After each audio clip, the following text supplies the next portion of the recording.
Let's talk to you first, Sophie. You're more than welcome here on The Money. We focus on housing and rental issues a lot. Please engage with us. Tell your friends. How bad is this problem in terms of young people trying to rent? Not just in London and the South East, but across the country, whether it's in rural situations, urban situations, in terms of trying to get a rental property at a decent price. Thank you very much, Liam. And yeah, coming here from Generation Rent, the national voice of private renters.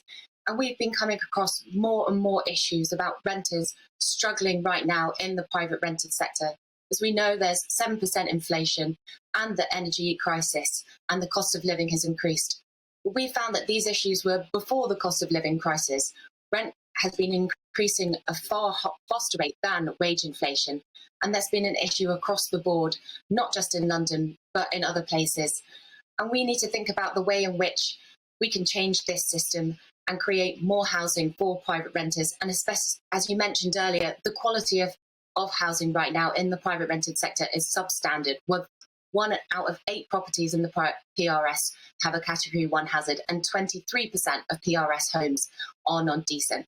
We need to think about how we can make these homes more decent, which we hope with the landlord register and the decent home standards, we can bring up the standard. However, the key issue here is renters are paying too much, and we need to think about how we can level the playing field for landlords and private tenants. And this, one of these key issues would be having more private rented homes that are more affordable, thinking about also having more social housing as well, and building more homes that are affordable, as well as more safe and secure and affordable homes for all.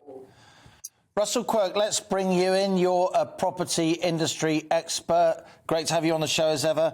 So I said in London and the South East, rents are up 14%, 14.3% year on year in March. In the North East, they're up 10%, more than the rate of inflation. In Wales, they're up 13.9%, more than the rate of inflation. In every single part of the country, whether it's the East Midlands, Scotland up 11.2%, rents are up quite a lot more than the rate of inflation. Surely we need to build more homes.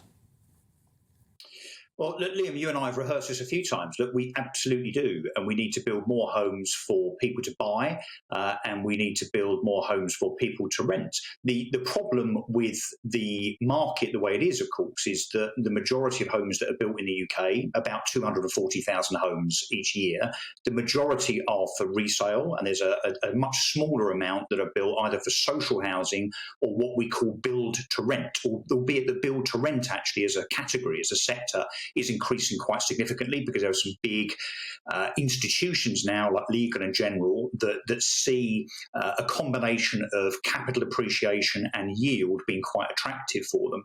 But there's certainly not enough homes being built. But it's because we leave almost the entirety of housing supply in the UK to the top 10 house builders in Britain. And look, they're doing the job that their shareholders set them out to do, which is to provide a return. So I kind of cast no blame or any aspersions on those house builders.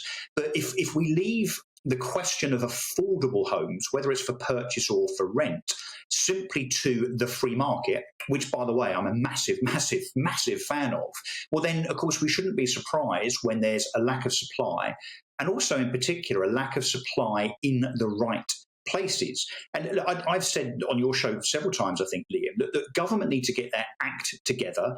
They need to ensure that they now take the rental market and the affordable rent market in particular, and specifically build to rent by the scruff of the neck, and actually get involved with providing those homes themselves. And I don't just mean council houses, I mean properties that are built that are actually available, all the way from full market rent, all the way down through so-called affordable, which is about 80% of market rent, down to social level. So government, if they're really, really properly thinking about providing the right homes in the right places, they must do it themselves, because I'm afraid the consequence of the free market is that there are lots and lots of gaps.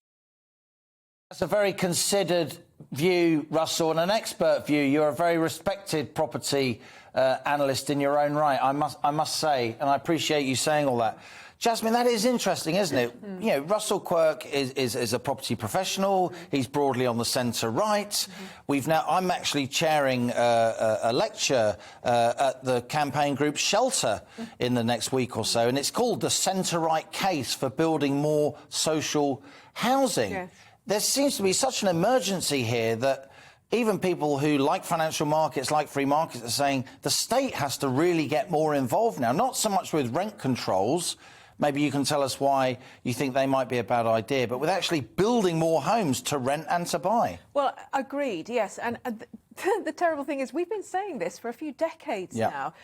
Over and over and over, there have been so many talks in government and outside saying we need more housing, and still we don't. I heard from a few years ago somebody from the Builders Federation saying that we need more social housing because builders, understandably, they won't build unless they know it's going to sell. So, you know, the obvious one that they've already sold would be social housing. And certainly, as Russell points out, anything that's government-backed, builders would be like, yeah, absolutely, I'm going to be there, because they know they're going to get paid.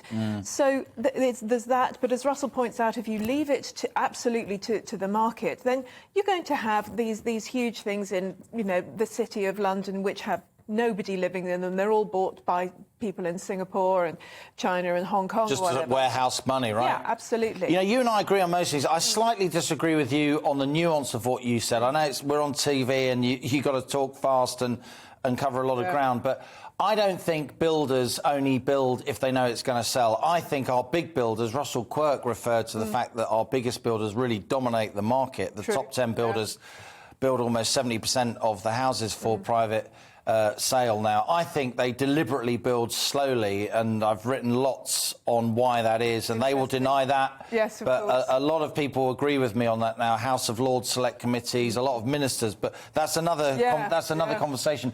Very interesting discussion. Sophie, let's go back to you. I just want to ask you, you're a young person, you're a very smart person. I know from my own kids' experience and so on, there are lots of young people who are in rented accommodation, aren't there, who want to move on with their lives. It's all very well renting in your 20s with your mates, and it's great fun, it's a rite of passage, and who wouldn't want that? But it strikes me that the lack of decent rental homes on stable rents, and indeed the inability of lots of people, with all due respect, Sophie, of your generation, to progress from renting to buying, it's now messing with our demography. It's now messing with fertility. It's stopping young people having families. Am I overstating the case? No, I think it's a key issue. Lots of private renters right now want to enter into the home ownership market. However, stamp duty holidays and also Help to Buy has actually propped up the market so much that lots of different individuals who would like to buy are unable to do so. And this also is, I'm a private renter.